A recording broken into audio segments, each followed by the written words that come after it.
নমস্কার দর্শকবৃন্দ, আমি অ্যাস্ট্রোলজি বস ডক্টর আর শাস্ত্রী রাজশাস্ত্রী সকলকে আমার এই জ্যোতিষ সমাধান অনুষ্ঠানে আরএস টিভি চ্যানেলে স্বাগত জানাই। দর্শকবৃন্দ, আপনারা জানেন যে আগামী 22 তারিখ থেকে শুরু হতে চলেছে মা কামাখ্যা মন্দিরে অম্বাবচীর একটি শুভ অনুষ্ঠান, শুভক্ষণ, এবং এটি প্রতি বছরই হয়ে থাকে। প্রতি বছরের ন্যায় এই বছর অর্থাৎ 2025-এও সেটি অনুষ্ঠিত হবে। যখন রবি মিথুন রাশিতে আসে এবং রাহুর সাথে কানেক্টেড হয়, তখনই কিন্তু ধরণী লাল হয়, মা ঋতুমতী হন এবং প্রত্যেকটি দেবী, হিন্দু শাস্ত্রে যাদেরকে আমরা মাতৃরূপে বা দেবী রূপে পুজো করি, সমস্ত দেবীদের এই সময় ঋতুস্রাব হয় এবং এটি খুব একটি শুভ অনুষ্ঠান, শুভক্ষণ।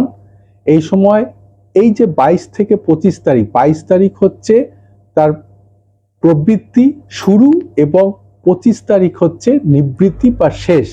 এই 22 থেকে 25 তারিখ পর্যন্ত এই যে শুভ অনুষ্ঠান, শুভক্ষণ, এই সময় কোনো দেবী রূপে যে সমস্ত দেবীরা বা মাতৃরূপে যে সমস্ত দেবী শক্তি রয়েছে, মাতৃশক্তি, তাদের পূজা হবে না। কামাখ্যা মন্দিরে 3 দিন দেবীর মুখ দর্শন বন্ধ থাকবে, গর্ভগৃহ বন্ধ থাকবে, ঢাকা থাকবে তাদের সমস্ত দেবীদের মুখ।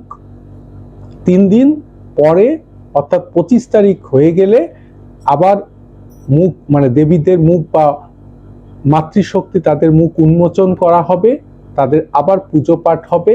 এই 3 দিন পুজো বন্ধ থাকে। এটি প্রতি বছরের ন্যায় এবছরও হবে। এটা একটি যুগ যুগ ধরে হয়ে আসছে এই অনুষ্ঠানটি। তো এই সময় যারা পূজা পাঠ দিতে চান এবং এই সময় খুব অ্যাক্টিভিটি বেড়ে যায়, মা কামাখ্যা মন্দিরে গর্ভগৃহে গরম হয়ে যায়, উত্তপ্ত হয়ে যায়, শক্তি চলে আসে। এই সময় পুজো পাঠ করলে অনেক মনস্কামনা পূর্ণ হয়। বিভিন্ন রকমের যে সমস্যা থাকে, ভৌতিক সমস্যা, তারপরে কারো বিয়ে হচ্ছে না, কারো শত্রু দ্বারা নিপীড়িত, বিভিন্ন রকম সমস্যা, সব সমস্যার সমাধান হয় এই সময়কার রক্তবস্ত্র, জল, অন্নভোগ, ফুল এগুলি গ্রহণ করলে। তো এই সময় আমি থাকবো। আপনারা যারা পূজা পাঠ দিতে চান 8337879367, 8337879366 এবং 7031136991 ফোন করে আমাকে যোগাযোগ করে অনলাইন অফলাইন দুটো পদ্ধতি পুজো পাঠ দিতে পারবেন। তাই আপনাদের বলবো এই সময় অবশ্যই পুজো পাঠ দেবেন, অবশ্যই আমার সঙ্গে যোগাযোগ করবেন। ভালো থাকবেন। নমস্কার, ধন্যবাদ।